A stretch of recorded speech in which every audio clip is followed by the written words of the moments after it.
नमस्कार विद्यार्थियों, आज का पाठ है शब्द विचार। सबसे पहले मैं आप सभी का धन्यवाद करती हूँ। आपके समर्थन, स्नेह और अध्ययन में रुचि के कारण मात्र 2 महीनों में हमारे चैनल के सब्सक्राइबर्स की संख्या 500 के पार पहुंच गई है।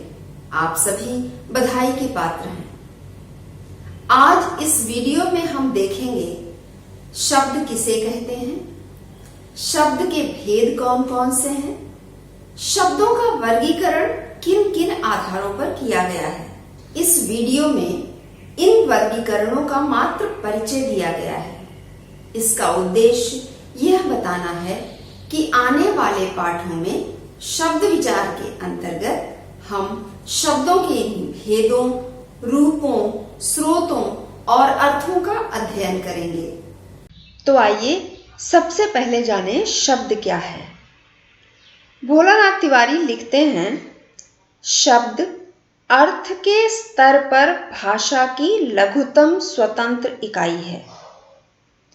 कामता प्रसाद गुरु कहते हैं, एक या अधिक अक्षरों से बनी हुई स्वतंत्र सार्थक ध्वनि को शब्द कहते हैं, जैसे लड़का, जा, छोटा, में, धीरे, परंतु इत्यादि।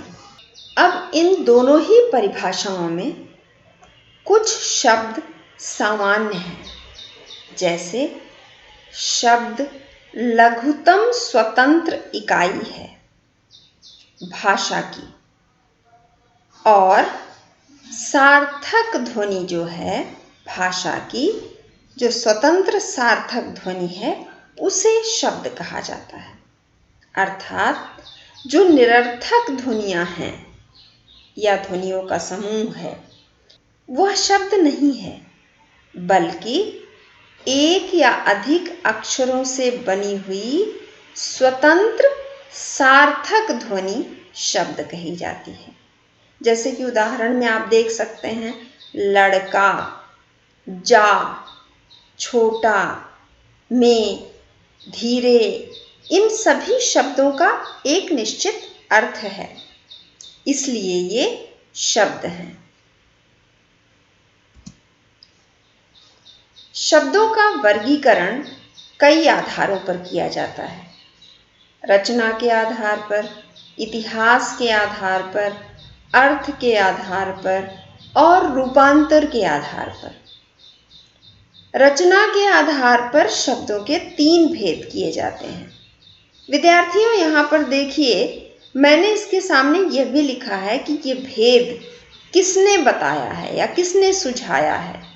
तो जो भाषाविद हैं भोलानाथ तिवारी, उनकी दृष्टि से रचना के आधार पर शब्दों के 3 भेद होते हैं, रूढ़, यौगिक और योगरूढ़। और व्युत्पत्ति के अनुसार शब्दों के 2 भेद बताते हैं कामता प्रसाद गुरु। वे कहते हैं, रूढ़ और यौगिक ये 2 भेद ही व्युत्पत्ति के अनुसार होते हैं। अब यहाँ पर रचना के आधार पर या व्युत्पत्ति के आधार पर इसमें कोई ज़्यादा अंतर नहीं है। रचना यानी बनावट के आधार पर, व्युत्पत्ति यानी उत्पत्ति कैसे हुई है, यहाँ पर भी आधार तो वही है। लेकिन कामता प्रसाद गुरु सिर्फ 2 भेदों की बात करते हैं, रूढ़ और यौगिक, और भोलानाथ तिवारी 3 भेदों की बात करते हैं। और ये एक सामान्य समस्या है हिंदी व्याकरण की पुस्तकों में। आप 10 पुस्तकें उठा लीजिए, आप देखेंगे कि कुछ पुस्तकों में 3 भेदों की बात की गई है भोलानाथ तिवारी के विचारों का अनुसरण करते हुए, तो कुछ पुस्तकों में कामता प्रसाद गुरु का अनुसरण करते हुए 2 भेदों की बात की गई है, रूढ़ और यौगिक।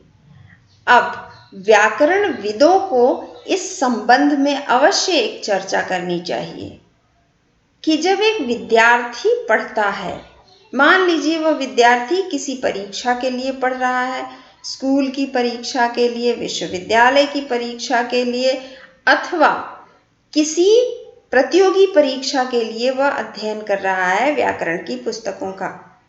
तो एक विद्यार्थी के लिए तो यह बहुत बड़ी समस्या है अगर प्रश्न पूछा जाए कि रचना के आधार पर शब्दों के कितने भेद किए जाते हैं, तो कुछ विद्यार्थी 3 लिखेंगे, कुछ विद्यार्थी 2 लिखेंगे।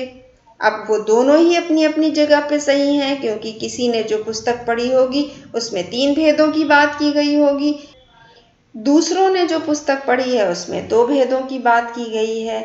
तो यहाँ पर यह विद्यार्थियों के लिए एक समस्या है और इस वीडियो के माध्यम से मैं व्याकरणविदों से अपील कर रही हूँ कि इस संबंध में एक बड़ी गोष्ठी, एक बड़ी चर्चा विचारणा का आयोजन हो और जहाँ पर यह तय किया जाए कि व्युत्पत्ति अथवा रचना के आधार पर शब्दों के कितने भेद माने जाएं, 2 रूढ़ और यौगिक या फिर 3 रूढ़, यौगिक और योग रूढ़।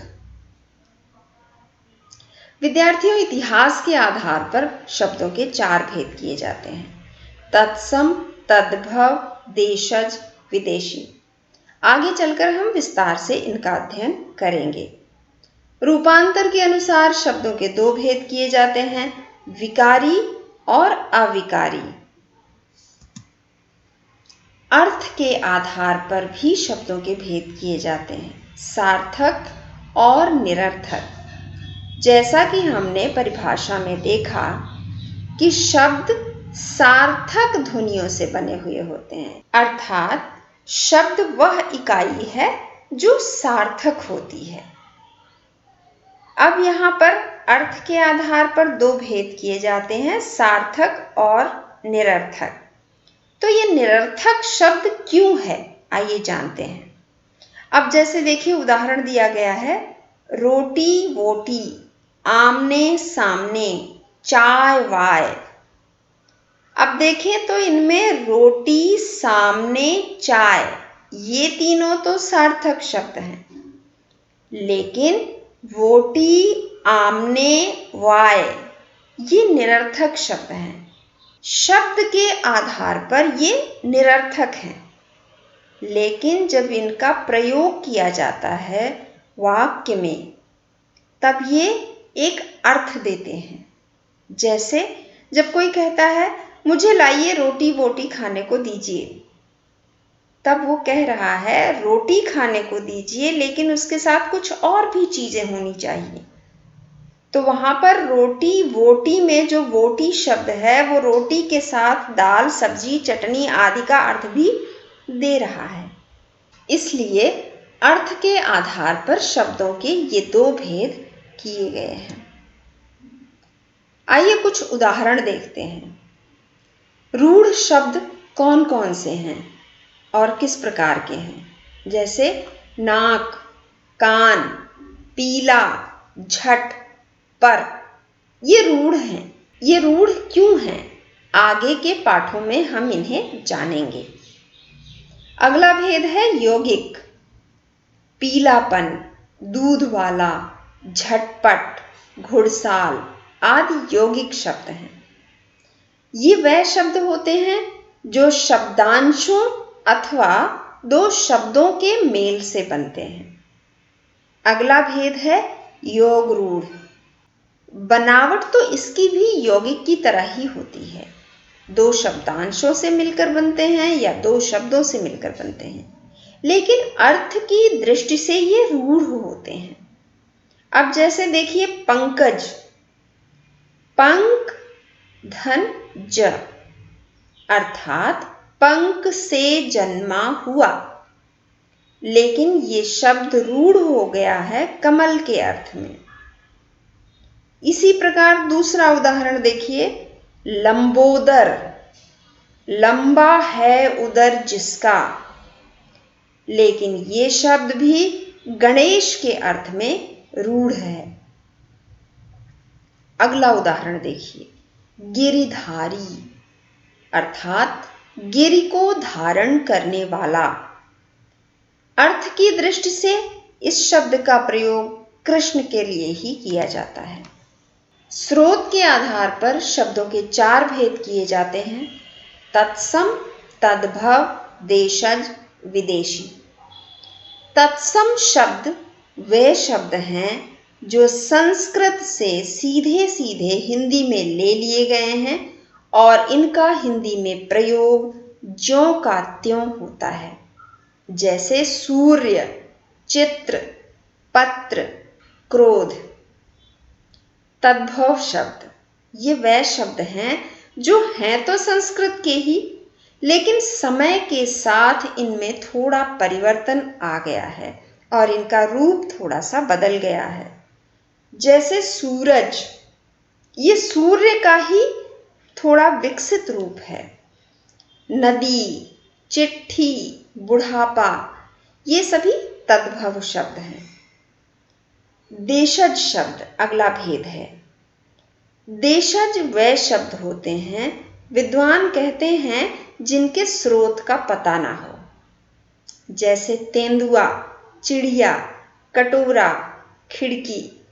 अब यहाँ मुझे ये बात कहनी है कि हो सकता है इनके स्रोत का पता आज नहीं है, तो हम इन्हें देशज शब्द कह रहे हैं। देशज अर्थात एक विशेष देश अथवा स्थान में जन्मा हुआ। अगला भेद है विदेशी। विदेशी शब्द भी कुछ हैं जो हिंदी में आ गए हैं, शामिल कर लिए गए हैं और इनका हम हिंदी में इस तरह प्रयोग करते हैं जैसे ये हिंदी के हमारे अपने शब्द हों, जैसे रेल, मोटर, किताब आदि। अब विकारी एवं अविकारी शब्दों के ये दो भेद भी किए जाते हैं, विकारी एवं अविकारी शब्द।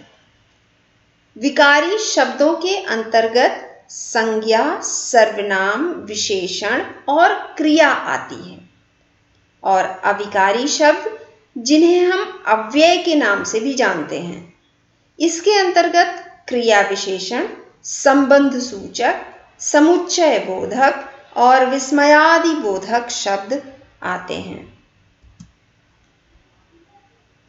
तो विद्यार्थियों, यह जानना भी आवश्यक है कि शब्द विचार के अंतर्गत हम किन किन शब्दों का अध्ययन करने जा रहे हैं।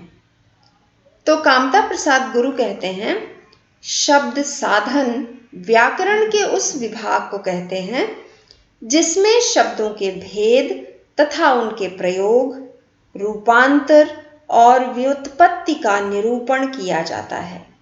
और आगे के वीडियोज में, आगे के पाठों में हम शब्दों के भेदों, उनके प्रयोग, उनके रूपांतर और उनकी व्युत्पत्ति के बारे में ही विस्तार से अध्ययन करेंगे। विद्यार्थियों, इस वीडियो को बनाने के लिए मैंने इन 4 पुस्तकों का आधार ग्रहण किया है। भोलानाथ तिवारी की पुस्तकें हैं हिंदी भाषा और भाषा विज्ञान, कामता प्रसाद गुरु की पुस्तक हिंदी व्याकरण, वासुदेव नंदन प्रसाद की पुस्तक आधुनिक हिंदी व्याकरण और रचना। आप सभी को मैं धन्यवाद करती हूँ। विद्यार्थियों, अध्ययन जीवन की अनिवार्य आवश्यकता है। कोरोना महामारी के इस भीषण संकट में जब घर से बाहर निकलना सुरक्षित नहीं है, तो आप सभी तकनीक की सहायता से घर में रहकर ही पढ़ें। मेरे इस प्रयास की सार्थकता इसी में है कि आप इन वीडियोस को अधिक से अधिक देखें और लाभ उठाएं। सब्सक्राइब तो आपने कर ही लिया होगा। अब आप हमसे हमारे फेसबुक पेज के माध्यम से भी जुड़ सकते हैं, लिंक डिस्क्रिप्शन में दी गई है। तो इसी के साथ आज हम आपसे विदा लेते हैं। तो विद्यार्थियों, आगे का पाठ अगले सप्ताह। तब तक के लिए धन्यवाद।